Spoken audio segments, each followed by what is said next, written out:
This is a teeny tiny island with a singular tree in the middle of an infinite ocean, and I'm stranded here for the next 100 days, with no food, basically no resources, and no friends. This guy doesn't count, he's not my friend. I'm not only going to attempt to survive here, but also transform this barren, minuscule mound of dirt into an epic tropical civilization paradise sprawling with inhabitants. That's right, I'm going to get villagers. I'm also going to attempt to collect every block and item added in the new 1.21 update, get full enchanted diamond gear, and even get other wood types. Seems pretty easy, right?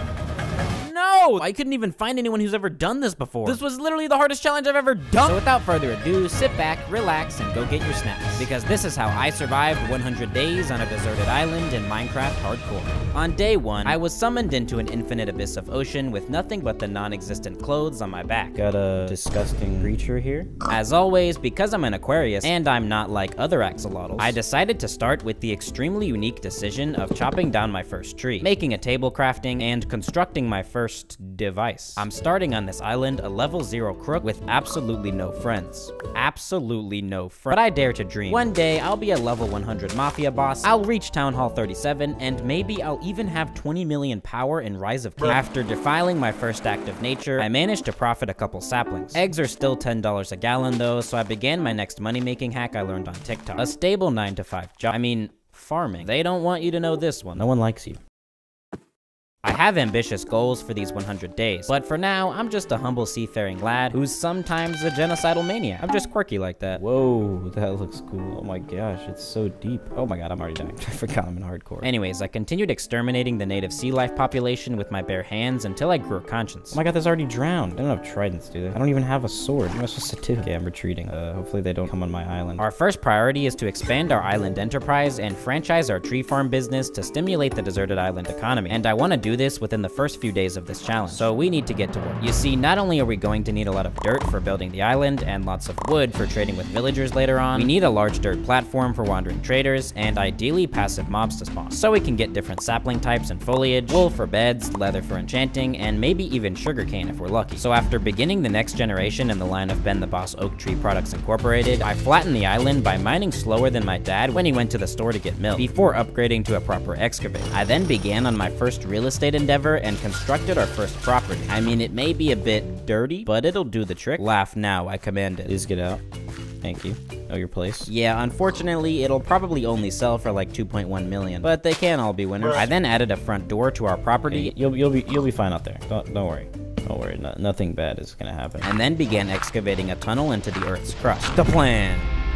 Oh, sorry, I forgot to provide a proper warning. It's now time for the plan. Step 1, begin agricultural enterprise. Status complete. Step 2, become a homeowner. Status impossible. Step 3, obtain iron armor and tools. In progress. I didn't get any iron, but I did obtain fossil fuels so I can increase my carbon footprint. I don't know what carbon footprint is, but it sounds cool, so I want more of it. After spreading the light of Jeebus across our island and cooking up a midnight snack, we had officially survived one day on a deserted island in Minecraft Hardcore, so I'll make sure to put that on our resume. Isn't that right, you disgusting beast? No one likes you. You have no friends.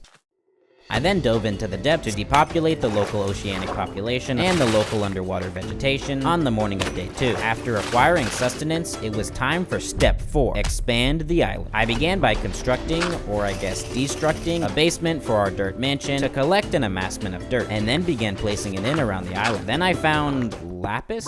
Yeah, I was a bit confused by this, but apparently lapis can spawn as high as Y64, which is crazy, but anyways, I continued the expansion of our landmass and tree farm enterprise for the rest of the day, and then epically upgraded our tool set on the morning of day 3. Unfortunately, our island is still smaller than Eckhart Tolle's ego, but we need it to be larger than One Piece's episode count. So I returned to placing cubic meters of dirt with my bare hands, faster than AI is gonna take my job. Once I ran out of dirt, I absolutely skedaddled into the mines and began destructing the most convoluted tunnel you'll ever see, and then found this cool water cave that led into the ocean. Awesome. I then went back to hacking at stone until I found this patch of dirt, of which I began extracting. I then resurfaced and went back to constructing a literal island, again with my bare hands. Although I'm not 100% sure that I have hands, because I am an axolotl. Once my construction materials were depleted, I headed back into the mines to obtain more. I then finally found iron on the morning of day 4. I scurried back up to the surface and smelted up my newfound profits to create a brand new pickaxe, a bucket, and a shield. Then I chopped down a tree and used the rest of the iron to make an iron shirt and an iron stick. I then headed back into the mines and continued losing brain cells faster than an iPad kid playing Clash of Clans while scrolling through TikTok simultaneously, until I decided to head down to Deep Slate level, which is when I basically immediately ran into a mine shaft. I decided to conquer my cowardly nature and jumped into action, and I pretty quickly found our first vein of shiny blue rocks, which I promptly defended and then collected. I then went around breaking a bunch of cobwebs for string, which we can use to craft wool for a bed. After a bit more exploring and profit collection, however, my block game induced anxiety meter was higher than your screen time, so I absolutely traversed my way back up to the surface faster than the speed of light. I then got a job as a lumberjack for a short while before constructing our first diamond pickaxe and using the string we got to craft our first bed. I then decided to sleep. So it's now day 5 and it's time to fully complete step 4. So I crafted some more iron armor and tools and headed back into the mine, and I pretty quickly hit a gravel patch, which I promptly destructed. You see, gravel can be used to craft coarse dirt, and coarse dirt can be turned back into dirt with a hoe, which effectively turns 2 dirt into 4. And you can continue this process as much as you want as long as you have enough gravel. So after fully demolishing both a gravel and a dirt patch, I headed back up to the surface and crafted a bunch of coarse dirt, and got to work placing it into the island and converting it into dirt. And since we're gonna need a lot of dirt to build the whole island later on, and funnily enough, gravel is more available to us than dirt via the bottom of the ocean, we're gonna be using this method a lot. I did that until I ran out of coarse dirt and then expanded our tree farm some more. I then used the iron we got from our underground business venture to complete our full set of iron armor and tools, completing step 3. So it's now time for step 5, but I'll explain more about that in 73.8 seconds. For now, I just continued expanding our tree farm enterprise a bit for the rest of the day, and then almost destroyed our dirt hut on the morning of day 6. But I realized I was a despicable human being for even thinking of committing such an atrocious act. So I rebuilt it and then headed back into the mines. You see, we not only need to get dirt to expand the island as quickly as possible for wandering traders and wood, but we also need to get enough blocks to build a mob farm as quickly as possible, because a mob farm is actually our ticket to getting villagers, because of zombie villagers. I'll explain more later, but for now, after destroying this dirt and gravel patch that was larger than my ego, I resurfaced again, crafted up some more coarse dirt, and continued constructing the island. I then began chopping down trees, clearing leaves, and replanting saplings to further franchise our tree farm corporation. Trees kept growing, so I continued that process until basically the whole island was covered in saplings. And then I headed back into the mine to collect the rest of the dirt and gravel patch I left behind earlier. Then on the morning of day 7, I went back to placing dirt into the island, and with that, we're basically done with step 4, and can fully move on to step 5 of our epic plan, the mob farm. So I ate a ribeye medium rare, and then created a chest to store our mob farm resources. We're gonna need like over 20 stacks of blocks and a bunch of other stuff, so we have a bit to go, but nonetheless, I crafted some of the other materials we're going to need and put them into this chest. I then headed back into the mines and continued mining for the rest of the day, and for the morning of day 8. But that process was becoming more boring than my life story, so I returned to the surface, expanded our wheat farm, added our new profits to the mob farm materials chest, and then realized there wasn't much else to do with my life, so I headed back into the mines and completely obliterated the Earth's crust for 8 billion years. Yep, that's 100% factual. As I returned to the surface, I had the misfortune of remembering what phantoms were, and like always, these things are gonna be really annoying throughout this challenge. I have no enemies, except phantoms, those things suck. I continued expanding the island by creating another outline a few blocks out and beginning to fill it in. I couldn't afford my mortgage payments anymore, so I held back my tears as I heartlessly and ruthlessly demolished our dirt hut. But I moved through the grieving process rather swiftly with a mere 40 years of therapy, and began chopping down trees on our island on the morning of day 9, cause they were annoying me. I then made our storage system look a bit less awful, and then realized I could go ahead and check off some of the 1.21 blocks and items we need to collect. So I placed in some more dirt in this part of the island, and then crafted and placed it down a crafter. I then crafted a crafter using said crafter to get a new 1.21 advancement. Crafters crafting crafters. Pretty crafty if I do say so myself. I'm sorry. Our efforts then finally paid off because a wandering trader had already spawned. He was invisible, but he had a jungle sapling trade, which is the main trade I want other than sugarcane, because I want our base to be jungle themed. So I trapped him in a boat, and then his llamas disappeared. I wonder where they went in such a hurry. Oh, cut.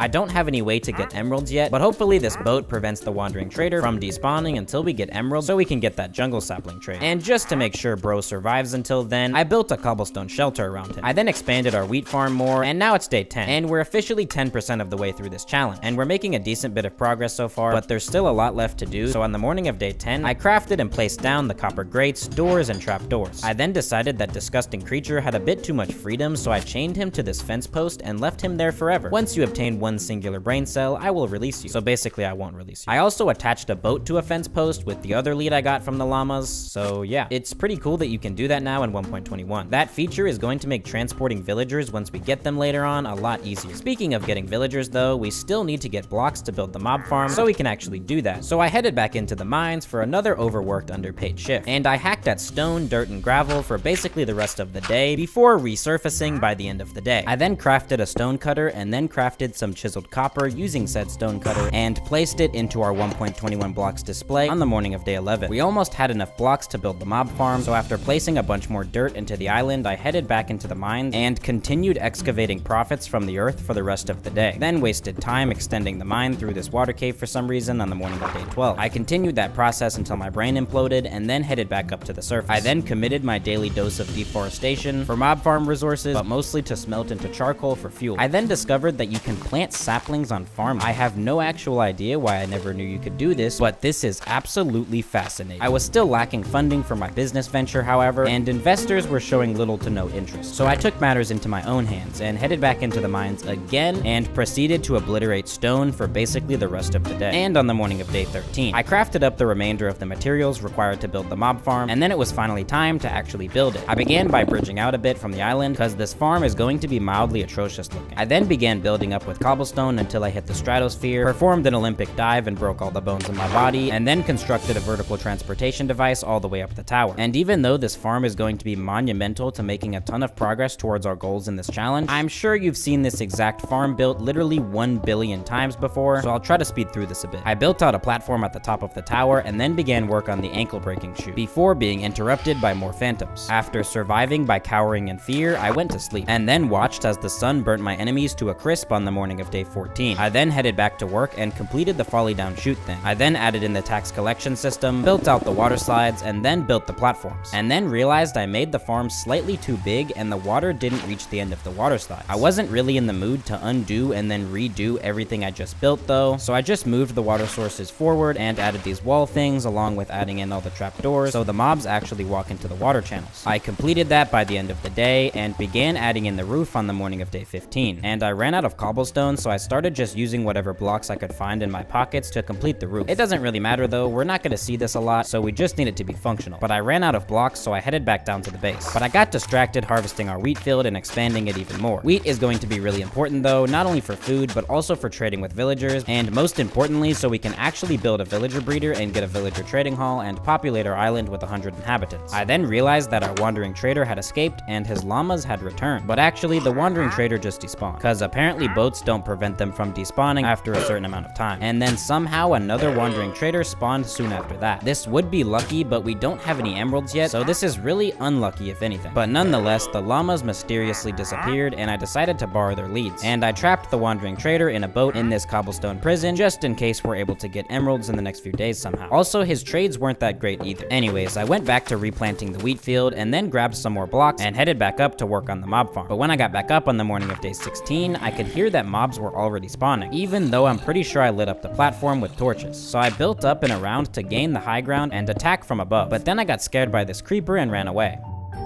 Once I made my way back up, however, there were no mobs to be found. I'm pretty sure they just despawned and then didn't respawn because it's daytime. I took the W and got back to work on the roof. I also lit up the roof a bit more, and with that, the mob farm is finally complete and we're done with step 5. So I broke out all my scaffolding and the mob farm had already started working. And now it's time for step 6. Cure a zombie villager. Well, actually 2 zombie villagers. First, we need to trap 2 zombie villagers from this mob farm. To cure zombie villagers, you need a potion of weakness and a golden apple. We can make golden apples pretty easily, but a weakness potion would require a brewing stand and blaze powder, which would require going to the nether and finding a nether fortress. But that's time consuming and dangerous, assuming you have a skill issue like myself. But luckily, witches actually have a chance to throw weakness potions under certain conditions. We can worry about those conditions later, but for now, we just need to trap a witch along with our 2 zombie villagers. Both of those things are just gonna take a bit of patience and hard work. My 2 least favorite things. For now though, I wanted to take a break from the mob farm for a bit and work on another one of our goals. So I headed into the mines and began mining down deeper into deep slate level so we can find some tuff and get some of the new tuff blocks. I did that for the rest of the day and on the morning of day 17. Once I hit diamond level though, I just gave up.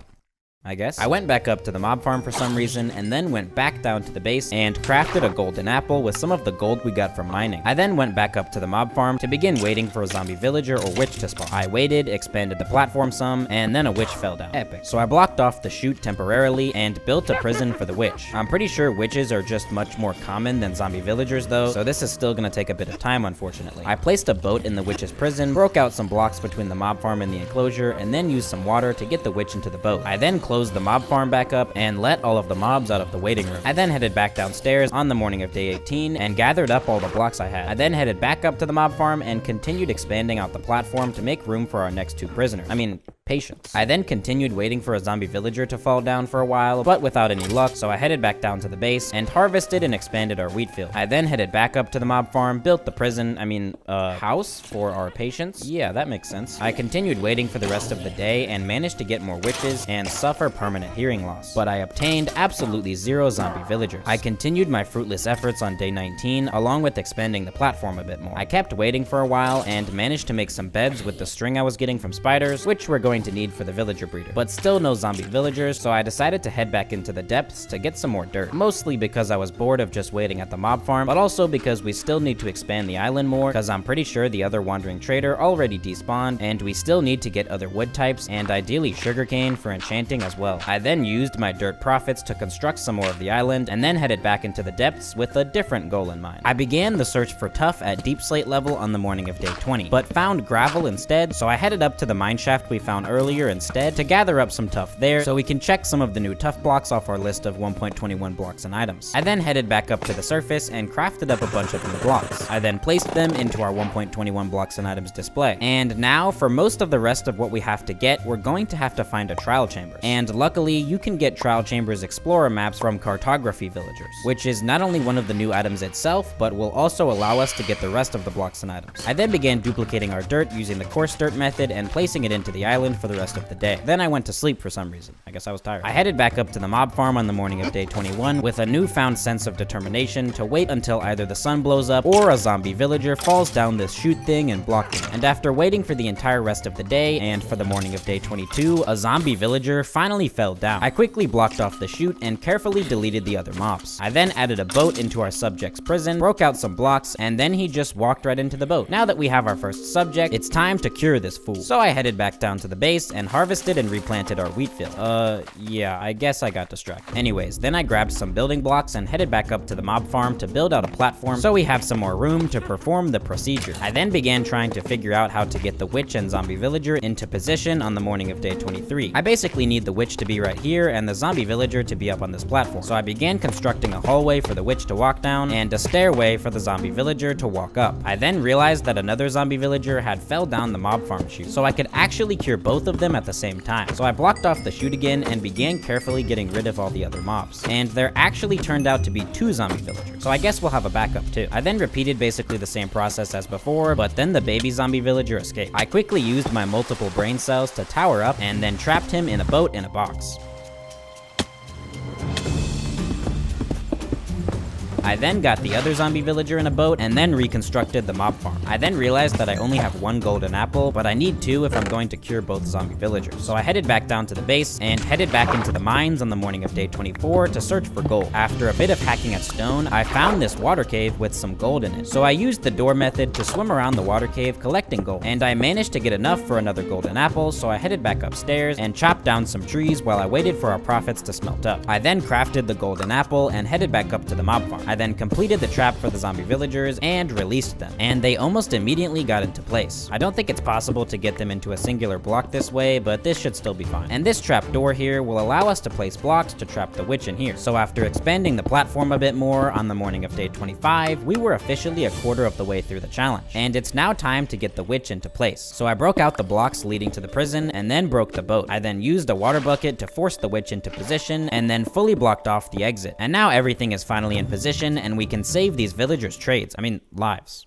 save their lives. Anyways, the witch began throwing potions, and I began right-clicking the zombie villagers with golden apples. But the poison potions were getting my health pretty low, and instant damage potions do like 4 hearts of damage. So if I get hit with one when I'm below 4 hearts, I'll just instantly perish. Luckily though, it didn't take too long for the witch to throw a weakness potion, allowing me to begin the curing process for both zombie villagers. I then immediately gave the witch some constructive criticism on its existence, and then realized that the time the zombie villagers take to cure is randomized within a certain range. So we need to separate these two, or else one might just turn the other back into a zombie villager once they cure. And we only have a few minutes too, so I quickly began attempting to separate them, and managed to succeed just in time for the first one to finish curing. Say hello to the island's first inhabitant, Subterranean Reverberation, and the island's second inhabitant, John. I began destroying the mess surrounding Subterranean Reverberation and John's enclosure, and then began expanding their enclosure a bit. Then a thunderstorm started. Literally the day we get villagers via a witch, a thunderstorm starts which threatens to turn them back into a witch. I think the game doesn't like me. Anyways, on the morning of day 26, I completed construction of a temporary villager breeder using the beds we've gotten so far. I just want to quickly get some more villagers in case we tragically lose John or Subterranean Reverberation somehow. After I provided them 32 loaves of bread, they immediately started getting busy. And with that, we now have 3 inhabitants. So I gave them some more bread and continued destroying all these enclosures, and also got rid of the baby zombie villager. And now we have 4 inhabitants. So it's time to construct a proper villager breeder down on our island so we can get a villager trading hall and populate the island with 100 inhabitants. So I got the 2 baby villagers in a boat, went down to grab the lead we got from the wandering traders earlier, and then transported the boat off of the mob farm platform and down to the ocean below, using the epic new 1.21 feature that lets you attach leads to boats. I then attached the boat to a fence temporarily, broke down our old wandering trader prison, then went back up to the mob farm to destroy this thing, and then put Subterranean Reverberation and John, who are now our backup villagers, in a boat. This was just to make absolutely sure they don't despawn, but villagers shouldn't despawn even if they aren't in a boat. I began day 27 by duplicating some dirt and filling in the island a bit more to make room for the villager breeder. I then headed back up to the mob farm to grab some resources, and then finally started on the actual farm. I began by tilling the land and planting wheat for the villagers' food source. I then placed in some glass walls so they'll think they can escape, but they'll never be able to. I then began constructing the profit collection channel, and then realized that the villagers were already trying to produce product. I like the enthusiasm, I guess. Anyways, I placed all our beds down here so the villagers will constantly think that there are empty beds, which will make them produce product. I then brought our prisoners into their new home, but they immediately escaped to go to sleep. Amazing escape plan. Normally, this farm is built on solid ground, so I had to go underwater to build the channel that the baby villagers will fall into. But anyways, I completed the villager breeder on the morning of day 28, but I was unfortunately too broke to build the whole thing out of glass, so it looks kind of ugly. But it doesn't really matter because we're not really ever going to see this later on when we build the actual island. I then harvested and replanted our wheat, and then gave the villagers an absurd quantity of bread to get the farm started. And the farm seemed to be working, so I decided to go get our 2 backup villagers from the mob farm so we can get started on the trading hall. I transported them to the island the same way I did before, and then finally began work on building the villager trading hall. And I had gotten potatoes and carrots from the mob farm, so I bone milled them to obtain 2 more renewable food sources. Then on the morning of day 29, I saw that the villager production factory was in fact producing, so I went back to work on the trading hall and began by building out a cobblestone platform. I then needed a bunch of wood for the office cubicles, so I chopped down some trees and then began placing in some markers to figure out the spacing of each villager containment cell. I then built up some of them, then mined out some cobblestone under our base for some reason, and then began constructing an indefinite workspace for a fletching villager and an armorer. I then transported our 2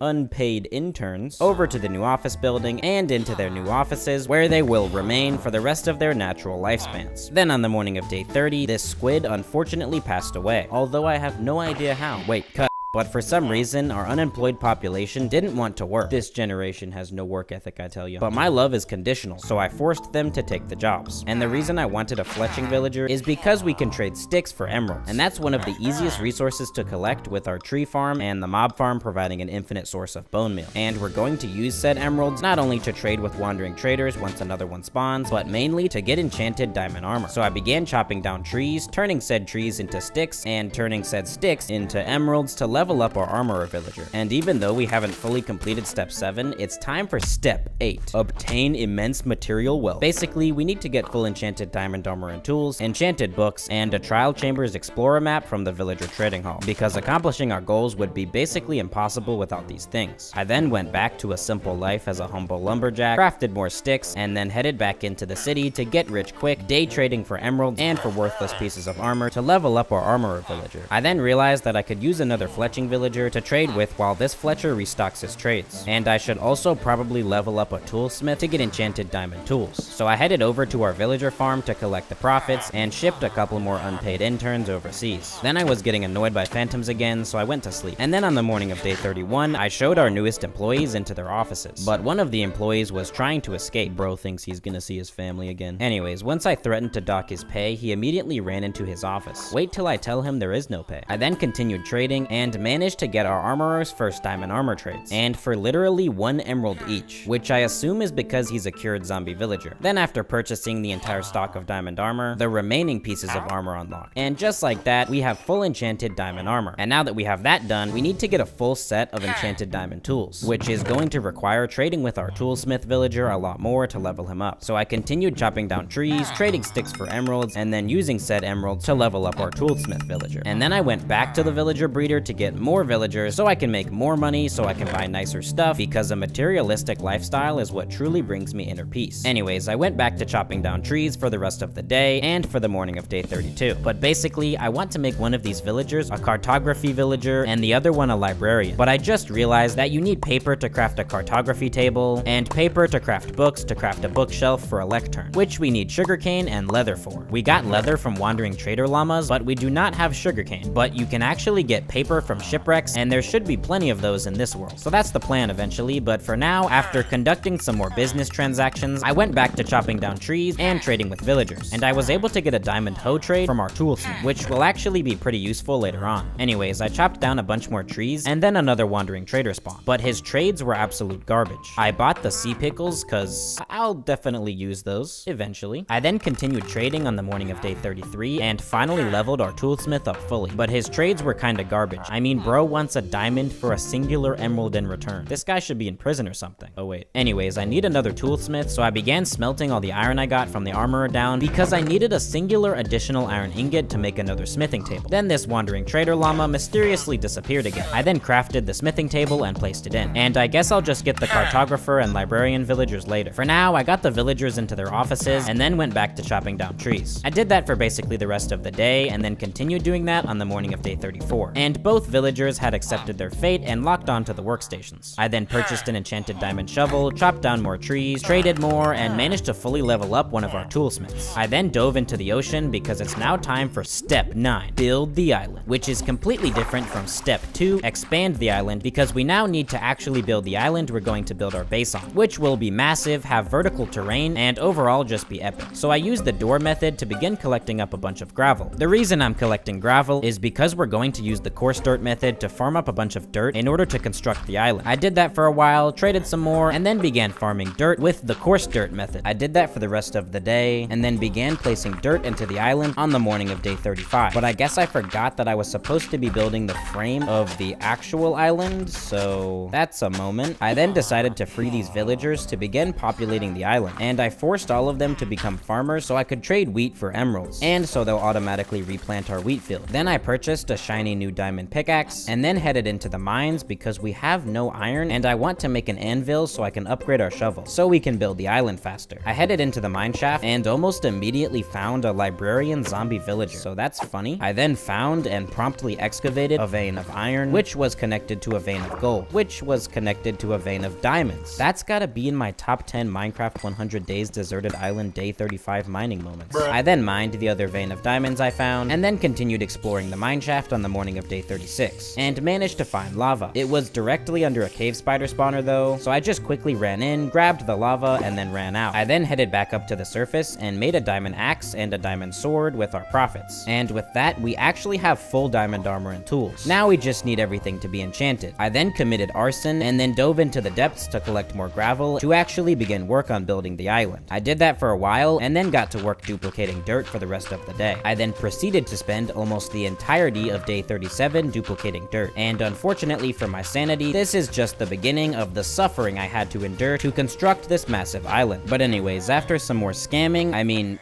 business transactions at the end of the day, and dealing with more phantoms, I finally actually began work on constructing the outline for our island on the morning of day 38, and I ended up spending almost the entirety of the day doing that as well. And as you can already tell, I was planning on making this island absolutely massive. Then a thunderstorm started, and again, lightning can turn villagers into witches, and that would not exactly be good, so I immediately went to sleep. Then on the morning of day 39, I tried using a boat to speed up my dirt placing, but it didn't really work, so I went back to my swimming method, and continued placing in the outline, trying to give it a natural island-like shape along the way. I managed to complete it, but then realized that this corner was a bit too much of a corner, so I began trying to round it off. Once I was done with that, I ran around the outline, lighting it up with torches, but then I ran out. I was then attacked by another trident-wielding drowned, but managed to exterminate him, and our island outline was already becoming a mob farm, so I quickly grabbed some more torches and lit the rest of it up. We still need a Trial Chambers Explorer map to complete step 8 and accomplish our goal of collecting every 1.21 block an item, and we also need a librarian to get efficiency on our shovel so we can collect dirt faster and complete step 9. So I set out to find a shipwreck in order to get some paper for a cartography table. I wandered aimlessly through the infinite ocean for the rest of the day, and then managed to find a shipwreck on the morning of day 40 without changing my shader settings even a singular time to increase visibility. Anyways, I managed to get lucky, and the first chest I looted had a bunch of paper and a buried treasure map. So I headed back to the island, and then realized that the buried treasure map I found was bugged out and didn't have an X on it. This is the saddest moment of my entire life. Anyways, then I crafted a cartography table, and then some books and a bookshelf using the leather we got from the wandering trader llamas earlier, and then crafted a bookshelf, and finally a lectern. I then graciously freed these two inhabitants from their life of